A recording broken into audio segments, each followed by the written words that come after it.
அஸ்ஸலாமு அலைக்கும் வரஹ்மத்துல்லாஹ். எல்லா வல்ல அல்லாஹ்வின் அன்பும் அவன் மேலான கிருபையும் நமக்கெல்லாம் சேரட்டுமாக.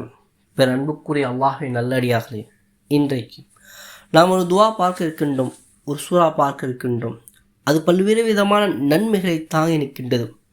குறிப்பாக இன்றைக்கு நோயும் பல்வேறு விதமான உடல் ரீதியான உபாதைகளும் அதிகமாக இருக்கக்கூடிய காலம்.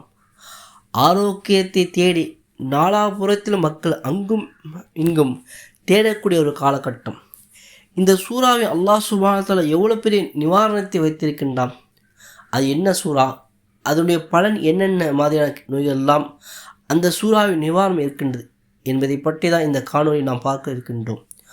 முழுமையாக இறுதி வரை காணொலியை பாருங்கள். வல்ல அல்லாஹ் சுப்ஹானஹு வ தஆலா அல்லாஹ்வுடைய அருட்பெரும் கிருபையால் நாம் எல்லோரும் மரணம் செய்யக்கூடிய ஒரு சூறா. ரொம்பவும் படிப்பதற்கு ஓதுவதற்கும் எளிமையான சூறா, இலகுவான சூறா. சிறுவர்கள் முதல் பெரியவர் வரை தெரிந்திருக்கின்றோம். அந்த சூறாவை வேறு ஒன்றுமில்லை, அதுதான் சூரத்துல் ஃபாத்திஹா, அல்ஹம்து சூறா என்று சொல்கிறோம். அதுதான் 7 வசனம் கொண்ட சூறா. இது ஒவ்வொரு தொழுகையிலும் ஓதுகிறோம். சொல்லப்போனால் அந்த சூறா ஓதாமல் தொழுகே இல்லை. அந்த எந்த தொழுகையாகட்டும், ஃபர்ல், சுன்னத், நஃபில், வாஜிப், முஸ்தஹப், எந்த தொழுகையானாலும் சூரா ஃபாத்தியா என்பது கட்டாயமாக ஓதுகிறோம். சாஃபி மதுஹப் பிரகாரம் அந்த சூறா கட்டாயம் ஓத வேண்டும். ஓதலனா தொழுகை கூடாது. 7 வசனங்கள் தான். ஆனால் அந்த வசனங்களும் அந்த சூறாவும் எவ்வளோ பெரிய பலனை தருகிறது தெரியுமா? நபிகள் பெருமானா ஸல்லல்லாஹு அலைஹி வஸல்லம் அந்த சூறாவுக்கு உம்மு குர்ஆனுக்கு தாய் என்று சொன்னார்கள். அந்த சூறாவை அதே போன்று சபுல் மசானி, திரும்ப திரும்ப ஓதப்படுகிற 7 வசனம் கொண்ட சூறா என்று சொன்னார்கள்.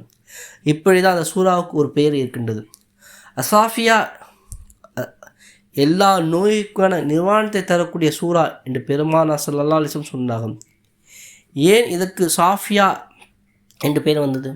இதுக்கு பின்னால் நபிகள் பெருமானா ஸல்லல்லாஹு அலைஹி வஸல்லம் காலத்தில், அவருடைய வாழ்க்கையில், அவருடைய காலகட்டத்தில் நடந்த ஒரு நிகழ்ச்சியை நான் இங்கே சொல்கிறேன்.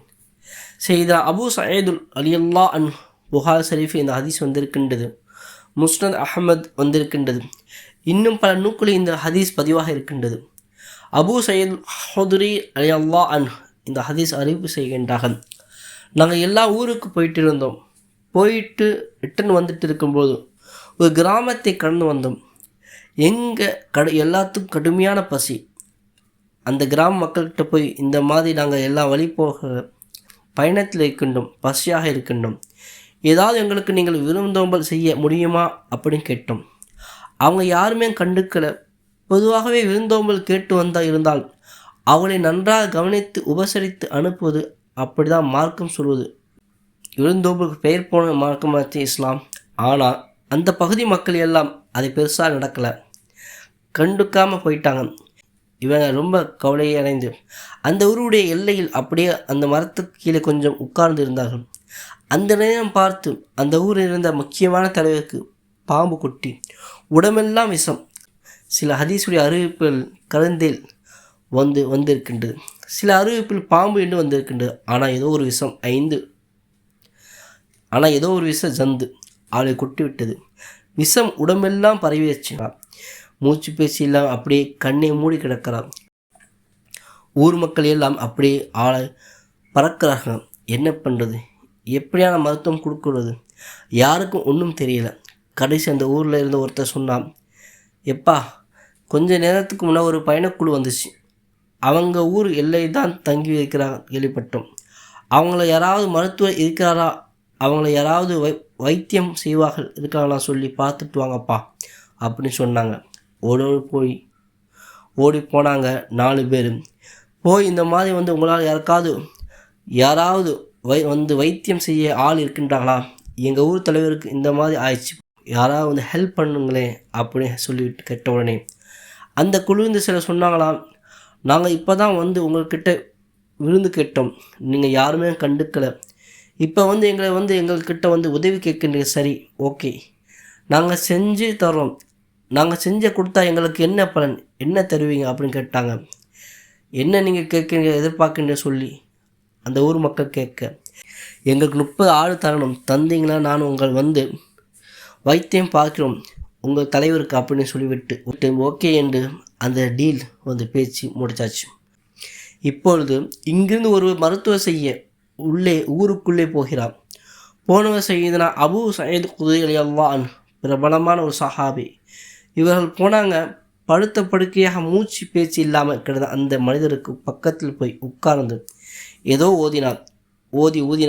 எப்படி வருகிறென்றால் ஹதீஸுடைய வாசம் ஒன்றுமே ஏற்படாத மனிதரை போன்று திடீரென்று அப்படி கண் விழித்து எழுந்து அப்படி தட்டுவிட்டு இப்போ நடந்து போகிறார். ஒரு பாம்பு ஒரு விஷத்தந்து கொட்டிய மாதிரி அவருக்கு தெரியல. என்னாச்சு ஏதாச்சு அப்படின்னு பதட்டப்படலை. அப்படி ரிலாக்ஸாக தூங்கி எந்திரிச்சா எப்படி நடந்து போவாரோ அந்த மாதிரி நடந்து போனாரம்மா. அப்போ அந்த மக்களுக்கெல்லாம் சந்தோஷம். சரி, எங்கள் ஊர் தலைவரை நீங்கள் வந்து இந்த தீங்கிலிருந்து காப்பாற்றிட்டீங்க, உங்களுக்கு நாங்கள் கொடுத்த இருந்த வாக்கு அந்த 30 ஆட்டை கொடுக்குறோம் அப்படின்னு சொல்லி கொடுத்துட்டாங்க. இதை வாங்கிட்டு பயணம் குழுவத்தில் அபூ சயீத் ரலியல்லாஹு அன்ஹு போன உடனே சரி இப்போ எல்லாத்தையும் செஞ்சுக்கலாம் அப்படின்னு சொல்கிற நேரத்தில் அபூ சயீதுல் குத்ரி ரலியல்லாஹு அன்ஹு சொல்லிட்டாங்க, ரசூலுல்லாஹ்ட்ட இந்த விஷயத்தை எடுத்துகிட்டு போய் சொல்லி இது ஹலாலா ஹராமா, இப்படி நாம் ஒரு விஷயத்தை செய்து நமக்கு அன்பளிப்பாக கிடைச்சிருக்கு, இது சாப்பிடலாமா சாப்பிடக்கூடாது ரசூலுல்லா சொல்லாமல் இதை நாம் யாரும் தொடக்கூடாது, ஓகேவா அப்படின்னு சொல்லிவிட்டு எல்லாமே கிளம்பி முஹம்மது ஸல்லல்லாஹு அலைஹி வஸல்லம் இடத்துக்கு மதீனாவுக்கு போனாங்க. மொத்த கதையும் சொன்னாங்க. சொல்லி முடித்த உடனே ரசூலுல்லாஹி ஸல்லல்லாஹு அலைஹி வஸல்லம் அவர்கள் அபூ சயீத் குத்ரி அவர் தானே ஓதி பார்த்தா, அவரை கூப்பிட்டு எண்ணத்தை வச்சு நீங்கள் மருத்துவம் பண்ணீங்க, என்ன அவருக்கு எப்படி அந்த நோயெல்லாம் இறங்கிச்சு சரியானுச்சு அப்படின்னு கேட்டவுடன் அபூ சயீத் குத்ரி எல்லாம் சொன்னாங்க, சூரா ஃபாத்தியா தான் ஓதினேன், வேறு ஒன்றுமே ஓதலை, 7 வசனம் கொண்ட இந்த சூரா ஃபாத்தியாவை தான் ஓதினேன், இதுதான் அல்லாஹ்வின் அருளால் ஷிஃபா கொடுத்து என்று சொன்னவுடன் ரசூலுல்லாஹி ஸல்லல்லாஹு அலைஹி வஸல்லம் கேட்டார்கள், உங்களுக்கு எப்படி தெரியும் சூரா ஃபாத்தியா சாஃபியா என்று உங்களுக்கு எப்படி தெரியும்? சாஃபியா என்றால் நோய்க்கான நிவாரணத்தை தரக்கூடியது என்று உங்களுக்கு எப்படி தெரியும்? அப்போ சூரத்துல் ஃபாத்தியா நோய் நிவாரணத்துக்கான வேண்டி உண்டான சூறாதான் என்பதை ரசூலுல்லாஹி ஸல்லல்லாஹு அலைஹி வஸல்லம் உணர்த்திருக்கின்றார்கள். அதை தான் கேட்கிறார்கள், எப்படி உங்களுக்கு தெரியும் கேட்டார்கள்.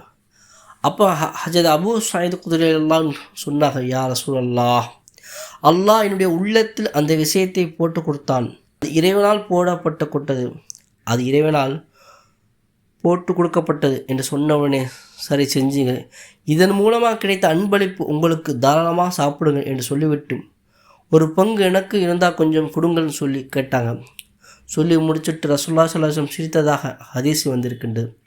அப்போ இந்த ஹதீஸ் நமக்கு கிடைக்கக்கூடிய பெரிய பாடம் என்னவென்றால், சூரா ஃபாத்தியா என்பது மிகப்பெரிய நிவாரணத்தை கொண்டிருக்கக்கூடிய சூறா, அவ்வளோ பெரிய நிவாரணங்களை தாங்கி நிற்கின்றது. சூரா ஃபாத்தியா எந்த அளவுக்கு அதிகமாக நம்பிக்கையோடு ஒரு நோயாளிக்கு முன்னால் போய் உட்கார்ந்து ஓதி அவளுக்கு ஓதுவோமானால் அல்லாஹ் சுப்ஹானஹு வ தஆலா எல்லா நிவாரணத்தையும் தந்து விடுகின்றான்.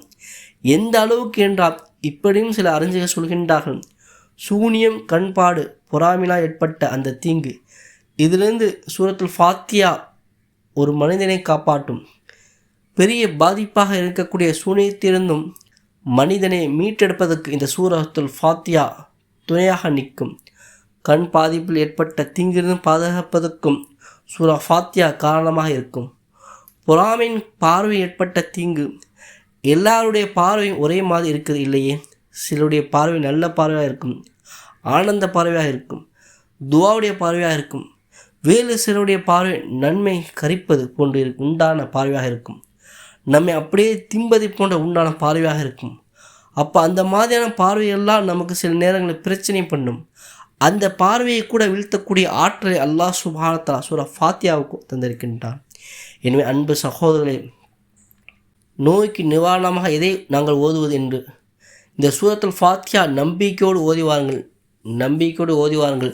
எவ்வளோ பெரிய தீங்காக இருந்தாலும், எவ்வளோ பெரிய நோயை போட்டு வாட்டி இடக்கூடிய நோயாக இருந்தாலும் அல்லாஹ் சுப்ஹானஹு வ தஆலா இதன் மூலமாக பலனை வைத்திருக்கின்றான்.